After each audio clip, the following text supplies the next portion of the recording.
Hey, welcome everybody. Let's talk real estate. Your weekly BS with Barry Saywitz about the current commercial real estate market here in Southern California. As we take a no BS look at both sides of the issues driving this market today to find the best solutions going forward. With our man right in the middle, it's Barry Saywitz. Hey, Barry. Oh. Let's try that. Okay, are we here? Good morning, Paul. There we are. I'm back. I was there, I was gone, and now I'm back. This is Barry Saywitz. We are here. It is Tuesday. We're at a little technical difficulty, but we are back on, we are here to talk some real estate, but we're going to have a special edition of today's show. And so before we get going, I do want to do a shout out to all the servicemen and women that are out there that are fighting for democracy and freedom and the right thing to do on behalf of not only everyone here in the United States, but everyone around the world. So we want you to stay safe, and we want you to be victorious, and we want you to be swift. So with all of that said, today's show, we are going to talk about, we are here, it is March of 2026, and the United States is, for lack of a better word, at war. Along with Israel, with Iran, and whether it's tactical, whether it's boots on the ground, whether it winds up being something more or longer, it is for the purpose of creating freedom and getting rid of the bad guys, for lack of a better terminology. And so, for me, I hope it goes as swiftly as possible. But we thought we'd do a show here and talk about what impact, what's going on with the military operation, the war, whatever you want to call it, and how that affects the economy, and then ultimately how that trickles back to the real estate markets and sort of tie it in. And so Paul has agreed to join me in a little debate/discussion, and I don't think we should have played the old song by War. What is it good for? But that's it. We can't play this. Right? I don't know that it's going to be good for anything economically, but at the end of the day, if it is resolved in a positive fashion, then everyone should be better off. In the meantime, you've got some bumpy roads, and so I guess I want to dive in and talk about, what impacts we've seen so far, what potentially we could see moving forward, and then how that trickles back down. And so, here we are in Orange County, California, somewhat of a bubble, certainly removed from what's going on in the Middle East, but not without impact and not without things that directly affect everyone that's going on. We were all up in arms when the last administration gas bumped up around $6 a gallon. People were screaming. I was screaming. All of a sudden, I went to the gas pump yesterday, $6 a gallon. Yeah, 604 right across the street, and then in Los Angeles, 610 at the place I drove past. And so I saw on the news they were talking about how people in New Jersey were outraged that it might hit $4, but in California, because we have all these add-ons here for it's just not the case. And so you can't tell me that at $5.50 or $6 a gallon of gas that everybody doesn't feel it. Yeah. And then let's talk about that as a byproduct, because what's going on is that the tankers can't get out of the Strait of Hormuz, which is where all of the oil comes. And then somebody said to me yesterday, we were talking insurance carriers are canceling the ability to insure that we're not going to even take a risk on it. You want to try it, go for it, but we're not going to cover your tanker if it gets hit. Yeah, but the president said, look, we'll cover you, but it's not enough to give them a sense of security, because if one ship goes down, you've lost everything. And then if one ship gets hit, then no one else will attempt to make the run. And so but somebody said to me yesterday, we were talking about it in the kitchen at the office, which is where all the good stuff happens anyway, right? They said, but we don't even get our oil from there. It's a very small percentage. So why does that make the gas here go up? And we have never been producing more oil than we have in the last few years. And the president says, look, our reserves are fine. The problem is that people panic, and gas stations panic, and then if gas stations can't get the reserve, or they're afraid that there's only a finite amount, then they run the table on it, which is what's going on. And you've seen it go up, 50 cents, 75 cents, almost $1 a gallon Dramatic. In a very short period of time. In a very short period of time. I mean, like, I'd like to be the guy who changes the numbers on the sign at the gas station. He's been busy, right? He keeps running out there with a new number. And then, as even the president pointed out before this all occurred, if gas goes up, it affects everything because you've got your overall transportation costs. Right. So whether it's trucking, and so then that impacts shipping costs, which is anything that you were to buy as a consumer that winds up getting shipped, or you have trucking companies that are trying to load up truck runs so that it's more efficient, and then you have delays, and so it trickles all the way down, and then ultimately, obviously, to the consumer who's going to the gas pump who has to fill up their. So if you're a landlord, and you are, do you just watch and wait, and then at what point do you say, hey, this is affecting my business, I got to pass this along, or anybody in business? Yeah, well, as a landlord, you can't really pass it along. I mean, you have to just deal with it, right? And as a business owner, if you have expenses where you have staff that is going around and they have expense accounts, and they have to drive from one place to the next, and they're charging at $6 versus they were charging at $4. I mean, that's just a cost of doing business. I don't think we've started to see anybody pass stuff along. I will tell you, like trash companies, they charge a gas surcharge to go from one property to the next, because they're passing it along, right? And so you're going to start to see more of those kinds of things, whether that's the pool guy or the landscaper who has to drive from one property to the next. You don't think that he's going to come back and raise his rates, because then the simple answer is, hey, not my fault. Gas is up, and I got to pay. I had a rental house out in the desert. Somebody was going to go out and fix something. Called me up and said, how about if I do it in a couple of days? I said, why a couple of days?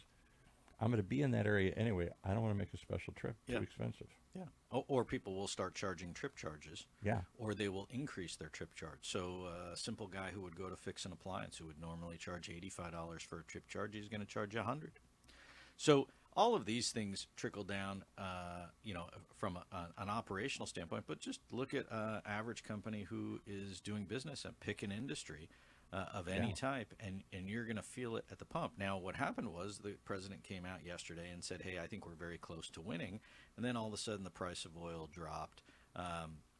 Per barrel, the stock market went from $1,000 down on the Dow to up 150. But isn't that crazy? One word affects it. I mean, it's all perception. Yeah, but I mean, if you don't think that the president is the most powerful man in the world, he is. With one tweet, he swung the entire Dow 1,200 points. Yeah. And so, but the question really becomes, what happens for real at the end of the day? Are we going to send people in with boots on the ground to finish the job once they're assured that the missiles and the launchers are taken care of? Right. Do they need to do that, right? And so you only know what you see on the internet. And it goes back to I'm not as supportive as others might be of this whole thing, but I'm confused as to what the purpose of the mission was. I mean, Iran was already kind of on its back after the last series of attacks, or 10 or 12-day run of attacks. They blew up everything. And it seemed like they were kind of down and out. But then the people rose up for a moment, and it seemed like maybe this is a war of opportunity. Maybe there's a once-in-a-lifetime chance to overthrow this regime. That doesn't seem like it's happening, at least for now. The people aren't back in the streets.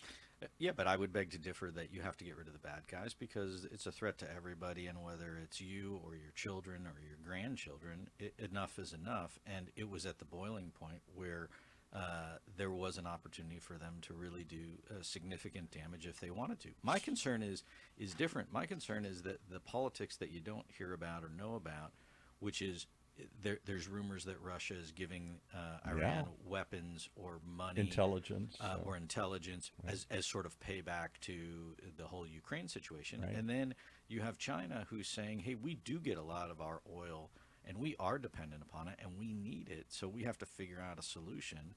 And then if we can't get it, we're going to raise the prices, which ultimately comes back to the consumers here in the United States and around the world. And I guess what confusing, when we've done other sorts of efforts like this at regime change or whatever it is, whether it's Democratic or Republican, usually there was a clear case built out. It went for the public, went for Congress, went for the United Nations.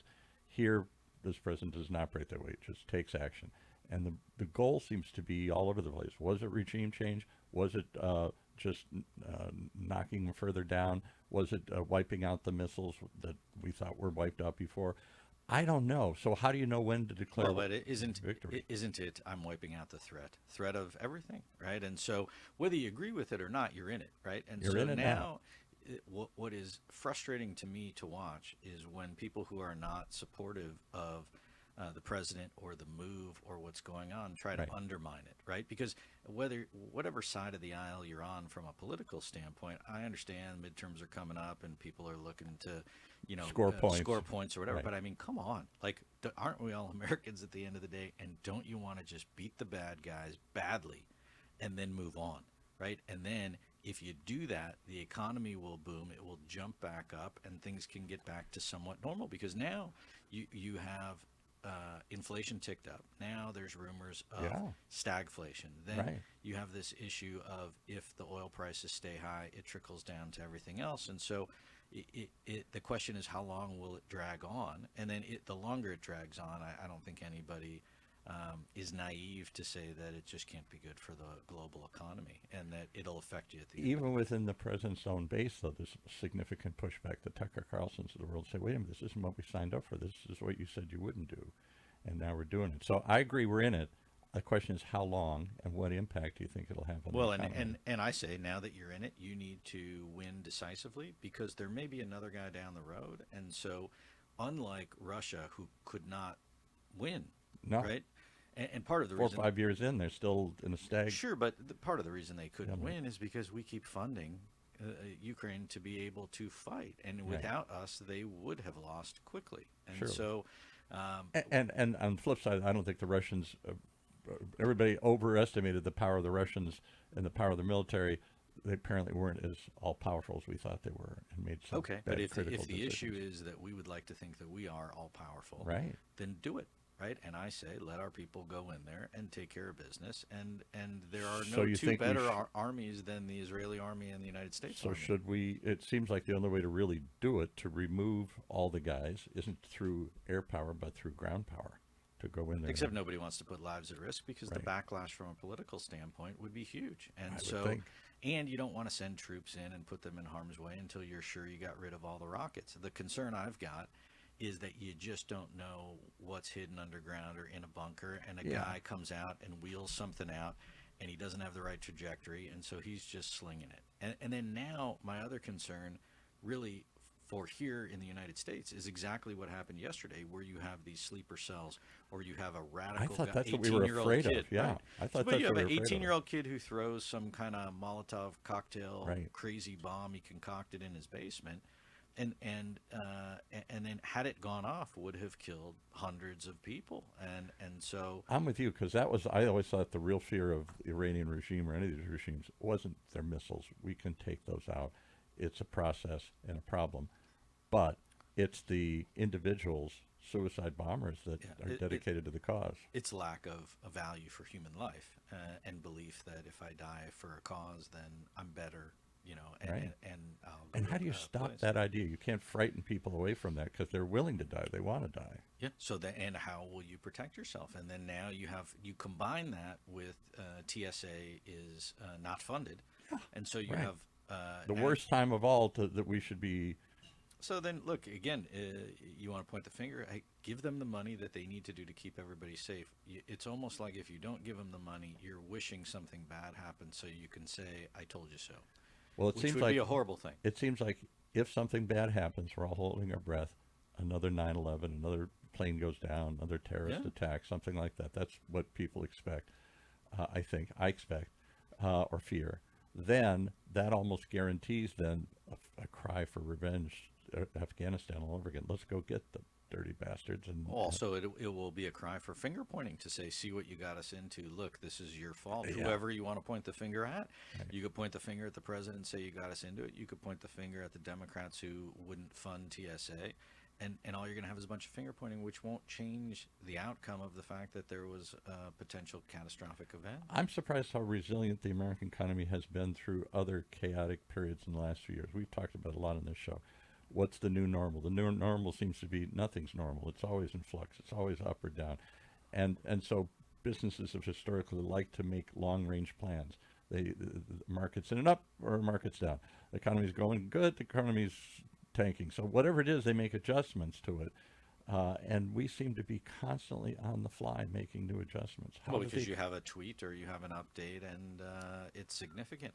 But I guess let's shift gears instead of talking about the war, because I'm no expert on war. I want to talk about how it trickles back down, because clearly that's the point of this whole thing. you That's what have- everybody really wants to know. Well, Yeah. you have, look, the stock market's all over the board. Oh. So if you start watching your stock portfolio or your retirement fund, don't, because You're it's gonna get dizzy. Yeah. And then in addition to that, what happened to the idea that interest rates were going to come down? And interest rates would come down provided that the job market and the economy and inflation were stable. Right. Right. And that inflation was in a downward trend, jobs were, upward trend, and that there was, growth in the economy. Well, you've stifled it, right? And you don't hear anybody talking about any of that. And No. so I talked to a banker yesterday. They said, well, we're still of the belief that, the interest rates will come down 2 more times between now and the end of the year. Really? Okay. But every day that goes by, every month that goes by, where there's no indication that that's the case, crunches that window between now and the end of the year. Because the jobs report wasn't positive. It was And down, inflation wasn't positive. Right. And all of that was by recent, right? Not the Very first recent. quarter, just Yeah. by a few weeks. So, the premise that rates would come down, what does that then mean for lending? What does that then mean for real estate transactions in general, whether it's home sales or whether it's commercial sales, and also leasing? As a business owner, are you interested in hiring a bunch of people and growing your business when times are tumultuous and you Right. just don't know? So what do? You put a pause, right? Are you same thing? Are you going to make that purchase for the new property? And Yes. move So up do to I the buy new- it? Do I buy a house when the promise that rates are coming down are not coming down? Right. If I'm an agent or a broker on the seller's side, and the transaction volume gets stifled, right? Because just people put the brakes on it, right? And they go, hey, I hear you. I'm just going to wait and see, right? I don't know. And so then what happens is you have the seller who goes, I need to sell. I really want to sell. And then they drop the price, right? And then people's perception is the market is dropping. Right. So I wait some more because I figure, hey, this war's not over, right? Maybe prices will come down. Right. Maybe it was a good thing for me to wait. And then in addition, the premise that if rates come down, the deal will get better. Or if rates come down and I'm a seller, I will get my price easier because a guy who is buying it or a gal who's buying it would get a better interest rate, and therefore their payment, whether it's a home or a property, a commercial property, would be less. And then the premise of that is out the window. So I say, look, if you're going to buy a property today and you go get a mortgage, the rate's the rate, right? It's not Right. coming down tomorrow. It's not coming down in the next 30 days. So you got what you got.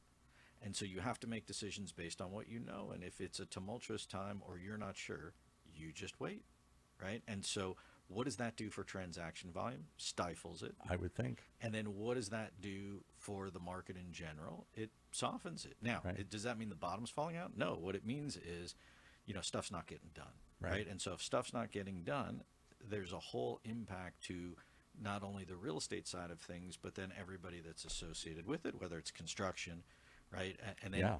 then the issue is you have construction that slows down because there's less jobs. So we have people that are coming to us going, hey, do you have work? round and right? round and then round, yeah. people who I couldn't get on the phone before are calling going, hey, I'm available, right? What do you got for me? But when you go to price stuff, the cost is up. Why? Because your cost of goods is up, whether it's tariffs or whether it's transportation costs. Can I ask a tough question? And maybe this is an unfair question, but once, I'm not trying to say people take advantage of things and gouge them, maybe some do, but once prices go up, oil, the cost of labor, the cost of goods, does it ever come back down? It always seems to, like, once they set a new standard, then we all sort of live to adjust that.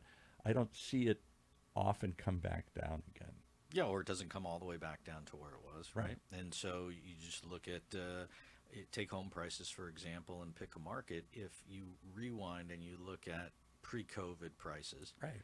and then you look at the run-up during COVID because nobody was building anything and people wanted to get bigger houses and whatever. So over that 3 or 4 year period, prices went up dramatically. And then after COVID, immediately it boomed again in terms of the market because people got back into it.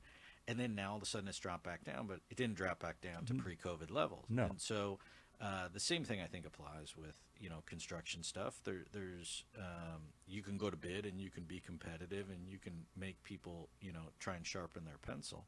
But at the same time, you have everybody sort of raising the bar. So let me ask you another question. I was fascinated by your guest last week. If you didn't go look up the one with Michael, is it Rademacher? Is that how he says his name? Here's a quiet little guy. Honestly, I never heard of him. And he turns out to be one of the more influential, bigger players, certainly in the Inland Empire, and now even in Orange County. He said he's bought some of the biggest buildings and transactions in the last year or something. This is a guy buying office buildings when everybody's trying to sell them and unload them here. He's one of the few, right? And so you have more people selling than you do guys out in the market like him buying, which is why he's making good deals. And there's other people that are looking to just get out. So now the other thing is the perceived panic. The office market is dead. I better get out of it while I can. Oh, and the same holds true. I think the theme for the real estate market is no different, which is that the transactions that are getting done with sellers who need to sell for whatever reason it is. Yeah. Right. And you name whatever the reason is. A divorce, a death in the family, something. I got investors. They want out. I know I can't get any better than where I'm at today. Whatever the case is, those deals get done because it gets priced properly. And everybody that I talk to that's a broker or an agent says, if it's priced properly, it sells. The problem is you have a seller that has yesterday's number in their mind, right, or a number in their mind, or, hey, that guy's house sold down the street from me for X. Mine's nicer than his. I should be at X plus. And then you're like, hey, the market's not there. But the agent or the broker says, I want the listing, so I'll tell you whatever you want to hear. Yeah, whatever. Well, what fascinated me was the contrarian idea. As he said, if everybody's selling, it's a good time to buy. So here we are in a perceived, perhaps a panic right now. It's a short-term panic. If it goes on, people get more panicky. Does that lead to overreaction and then opportunities? I hate to say this, like he's seeing. He's saying he's buying these office buildings for the cost of the dirt almost. Sure, but you're talking about opportunities. I mean, the average person doesn't have significant cash resources to be able to pull the trigger on that. And so the other person who is the average guy out there might say, hey, I need a loan. And now when I go get a loan, I'm still getting a loan with a high fives or a 6 in it. Right. And so I'm still stuck with that, right? And that's not changing in the short run. So what dynamic is going to change? If the war drags on, what will happen, in my fear, is nothing. People will put the pause on, right? People will go, hey, I don't see a light at the end of the tunnel. Right? So I'll do nothing. Street, easier to do nothing than something. Wall Street prices based on what's going to happen tomorrow, not today. And so if I can't see the light at the end of the tunnel, as a business owner, would I sign a long-term lease when I'm just not sure, right? Would I go make that extra risk or upgrade that software or hire that new person, or do I just pause it? And then if you think that the war is going to be over in the next few weeks, don't you just pause it for the next few weeks? It's not that big of a deal. I'll just sit tight, right? Yeah. And so I think what you have going on is a lot of people pausing.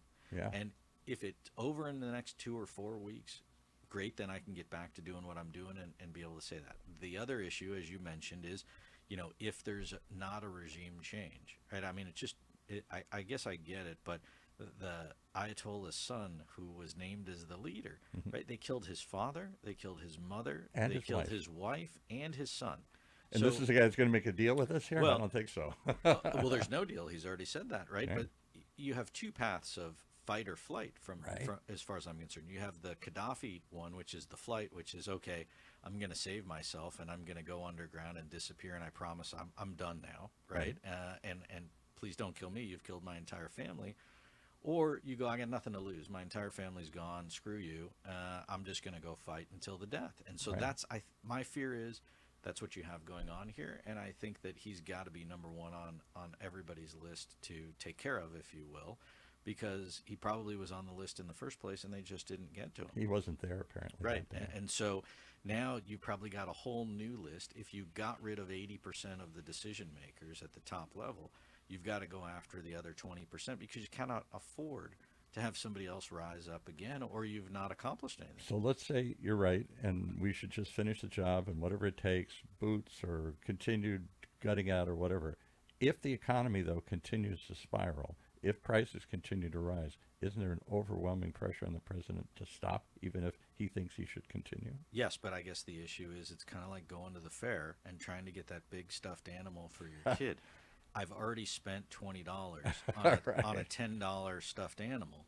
I have to go get that stuffed animal and I have to finish the job. How could you stop in the middle? If you stopped in the middle, it would acknowledge that you've, I don't want to say failed, but you didn't succeed. Didn't succeed. And then secondly, you've opened the door for everybody else to do it. And then thirdly, look at the message that you've sent to the rest of the world. If the message that he's looking to send is that we are the most powerful nation and the most powerful military in the world, then go show it. And I say, go do it, right?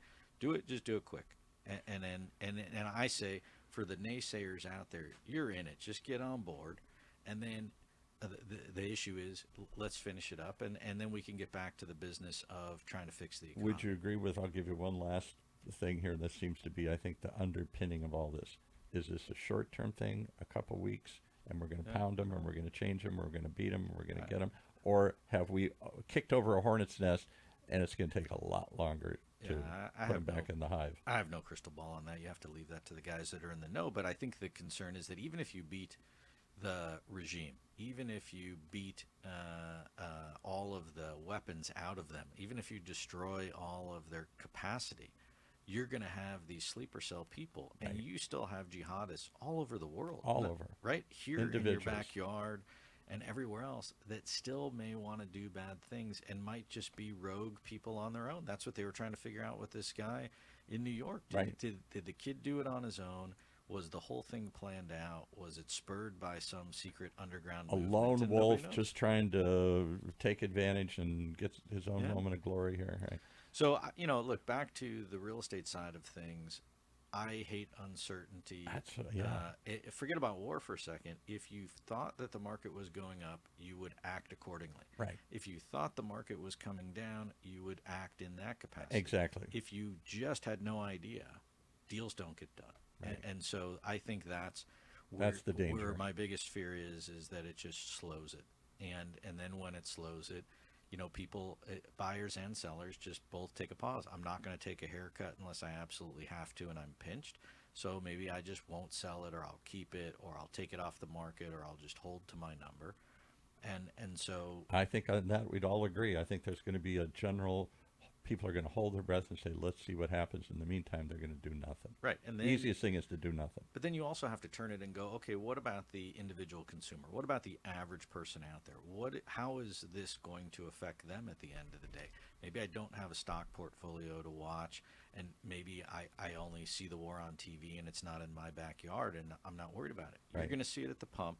You're going to see it at just continued grocery store, fast food store, restaurant, anywhere where there's transportation and supplies that are going to be impacted by increased pricing. And so, again, I have no crystal ball, but my advice is be careful with your money, right? Watch your finances, because you don't know what will happen. And the knee jerk might be that a company, depending upon what industry you're in, might go the other way and start doing layoffs. Right, and overreact, or cut hours, and just so have the knee jerk of I'm just going to cut cost.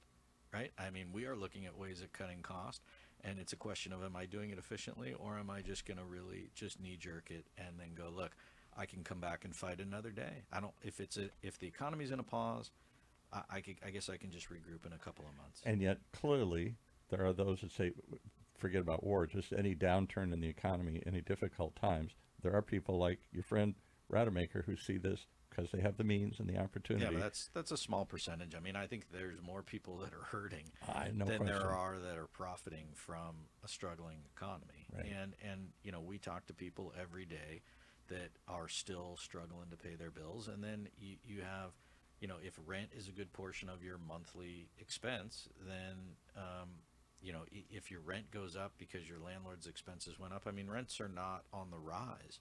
Mm-hmm. But expenses are on the rise, and so you have to expect that landlords are looking to try and either recoup or increase rent where they can. And then we have people say, oh, if you raise my rent $1, I'm going to move. And I go, well, it's going to cost you more to move than, the couple of bucks that I was Right. raising it. I'm not taking you through the roof. And then my costs are up 20%. I'm not raising your rent 20%, right? And then cost of living is up 3.5%. So even if you just had a moderate increase to try and offset some of your expenses, nobody likes it, right? So Nobody likes it. I don't like it. You're on the front line. You're dealing with the public. And then that's the balancing act, right? And so then what do? You got to go try and either to make ends meet, I got to get another job, or I've got to bunk up with other family members, or I've got to really go try and look for a much cheaper place at the end of the day, Right. Or struggle even further. And so, none of these are good things, because as a landlord, if your tenants are struggling, it's not good for you. As a landlord, if your expenses are going up, it's also not good for you. So Right. if you're getting hit from both sides of it, you're stuck in the middle, right? And I think that's going to cause some people to. So have maybe some we should have played reactions. that song by Steelers Wheels from the '70s. Stuck in the middle again. Stuck in the middle again. Yeah, there are days that I definitely feel like that guy, right? And so you're just getting pulled in both directions. I think the common thread is I feel like we're all Americans at the end of the day, and you gotta be supportive of what's best for America at the end of the day. And I think people have different versions of what that is, and that's okay, Right. right? But what you're in it. Let's get through it. Let's get to the other side, and then try and see some positive. Now, I do think that if the war is over and there is some finality to it, whatever that means. I mean, there Right. may not be finality for years, but the finality of the fighting, Right. the finality of the insecurity of the oil, the finality of the threat that a bomb could get released tomorrow Exactly. against whomever. If those things go away, I think then you'll see the stock market jump back up. I think you'll see people get off the fence and go, okay, I can go back to whatever it is that I was planning on doing. And then I think you'll see a bump in the economy. I think that's what, the Well, let's president hope is. from your lips to God's ears. I hope that's where we're headed here. Yeah. And so, look, like nothing else, I stay tuned, right? Stay tuned. Only good news is good news for us, because you got to stay tuned, because it's a moving target. We don't even know. Nobody seems to know. Is it long? Is it short? What's the long-term effect? Is it good? Is it bad? Whatever. We're in the middle of it right now, and we can't see what's coming next. Yeah. And I also feel like, look, you do have elections coming up. On top of this. It's elections for in California here for governor and for attorney general and for other important posts. And so while you cannot control what's going on in the Middle East from here in your local community or in the state legislature, you can control what's happening to your constituents. Yes. And so what I'm not hearing enough of is the candidates talking about how they're going to fix stuff. I mean, you hear Tom Steyer talk about, hey, I'm And his gonna, ads every day. Yeah, right. right. I mean, I'm going to build 1 million houses, and I'm going to do this, and I'm going to do that. I don't hear the how. I just hear this is what I'm going to do. Right. And so I'd like to hear some how of what you're going to do. Well, I'm If you- hoping we can get some of these people on your show. We've had them on some of our other shows here, because I've never seen an election like this in California, where there's no clear leader, where there's no favorite, and where the general public seems to be still tuned out. Maybe because there's too many candidates, and it's months away of narrowing it down to two. Yeah, and I think maybe once you narrow it down to two, then you don't have so many choices, and people have to pick a horse and decide which path they want to go with based on whatever that candidate stands for. But at the moment, I think you're right. You talk to the average person about, hey, who are you going to vote for governor? And they're like, I don't even know who's running. Exactly. And Isn't so that it's shocking? unfortunate. It really is unfortunate. And I feel like the state is at such a place of disarray in many respects, in terms of runaway costs and in terms of, what is public policy, what is the clear direction, Right. that you need somebody that will come in with direction, and it doesn't appear And to exist. California, whether you love it or hate it, is a big part of the economy here in the United States. It drives growth, it drives innovation. Still, despite all its chaos and need for improvements, it still is an important part of this whole thing. And we've got the biggest race in a generation coming up, and nobody seems to be paying much attention to it here. I talked to 3 people yesterday. One said, I'm moving to Texas. One said, I'm moving to Colorado. One said, That's I'm it. moving to Arizona. That's the answer. Right. And then you got Mark Zuckerberg, who moved to Florida. Right. And Right. so, it's horrible to hear that. that people don't have faith in Yeah. the state, or that the cost of living will be any better down the road. And so all you can do is stay tuned, and then all you can do is try and make smart decisions and put your head down and keep taking forward steps. And listen to this show, because who else is talking about this but us? I don't know. And either way, we'll be back next week. We will Okay. be talking some more real estate. We'll hope we have positive news That's on the hope, on the yeah. war front, and positive news on the real estate side of things. So I am Barry Saywitz. Thanks for tuning in. Paul, thanks for the conversation. The bantering back and forth. And the banter. I'm as, we're probably more political polar opposites, but we're all concerned. We're all trying to figure out where are we headed and how do we make sense of, in our own lives, where this is headed and what we should be doing. So for all of that, we'll see you back here next week on Let's Talk Real Estate.